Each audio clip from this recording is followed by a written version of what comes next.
তাহলে ওয়াফাতের দিনেই কেন তোমরা আনন্দ করো? প্রশ্ন আসে না?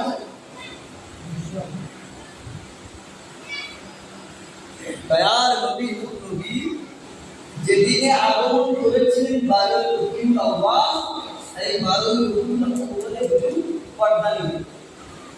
আমাদের থেকে দুনিয়া পর্দা বাকিরা বলছে যদি তোমরা হুজুরের আগমনে যদি খুশি হও, কিন্তু ওই দিনে তো হুজুর তো পর্দা নিয়েছে, পর্দা করে বলে মারা গেছে, তাহলে ওই দিনে কেন তোমরা আনন্দ করো?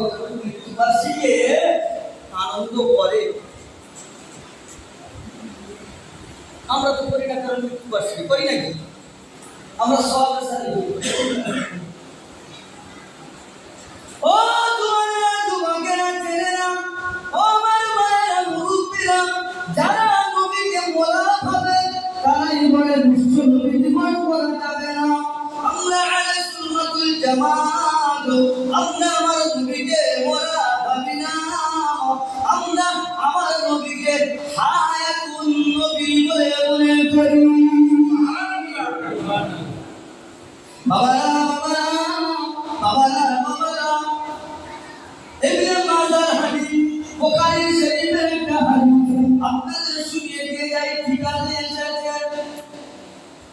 ও সোনা মালিকেরা, মোরা মানুষের তো জানাজা হয়, মোরা মানুষের তো জানাজার নামাজ হয়, বলে হায়াতে থাকাকালীন মানুষের কি জানাজা হয়?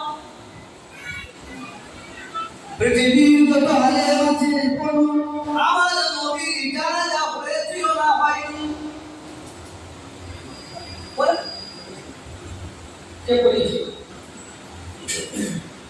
জানাজা হয়েছিল বলে জানাজা জেনে যাবো নাকি?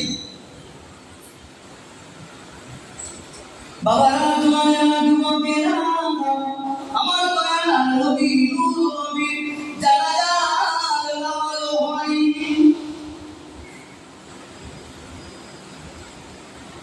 ও জোয়ানেরা যুবকেরা, যারা বলে আমার নবী মোলা নবী, শুনে নাও জেনে নাও, আমার নবী নূর নবী হুজুর পাক সাল্লাল্লাহু আলাইহি ওয়াসাল্লামের লাশ মুবারকের কাছে সাহাবা হুজুররা একে একে একে একে গিয়ে হুজুরের মাথার কাছে দাঁড়িয়ে দরুদ ও সালাম